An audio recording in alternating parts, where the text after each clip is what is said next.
Hey everybody, Toro Tomo here, and we just had a nice little 6-inch snow here, and what we use to clear our lot is the Nordic snow blade system. And the thing that I love about it is that it will not scrape up my asphalt. It doesn't dig into the weeds or into the beds, you know, digging dirt up and bringing it up. It's non-abrasive. It's got a bottom lip. I'll show it to you in just a second. It's got a bottom lip that looks like it won't clean down to the pavement, but it does. And I can attach one of these systems to your lawn tractor. I can attach one to your zero-turn mower. It comes in a 49-inch blade or a 64-inch blade. So let's start taking a look at a few of the things that this will do.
Okay, this is our parking lot about an hour after I did the plowing, and as you can see, we've had a little bit of sun today after the storm, but it's done a great job.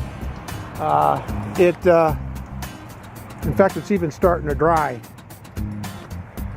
But the thing that I love about this is that there's no scrape marks. I don't have to worry about it scraping the asphalt. And when it comes into the landscaping here, it won't dig the landscaping up. It won't rust, and it doesn't cost a fortune. Okay, here's the blade setup. You can see it has a 64-inch blade on the front, the mounting hardware that allows it to mount right to the front of the zero-turn mower, and the foot bar which raises and lowers the blade. Okay, so that gives you an idea what this system can do. I think it's super, and for the money, you know, for somebody that has a big driveway and you've got a ZTR, you have a lawn tractor, I think this is really something that gives you an option. So if you would like to talk it over with me, get more information, either stop into the store or give me a call. The number here is 419-517-8843, or send me an email at torotomo@gmail.com. We can figure this thing out for you, and I can give you some options. Thanks for watching, and we'll talk to you soon. Bye now.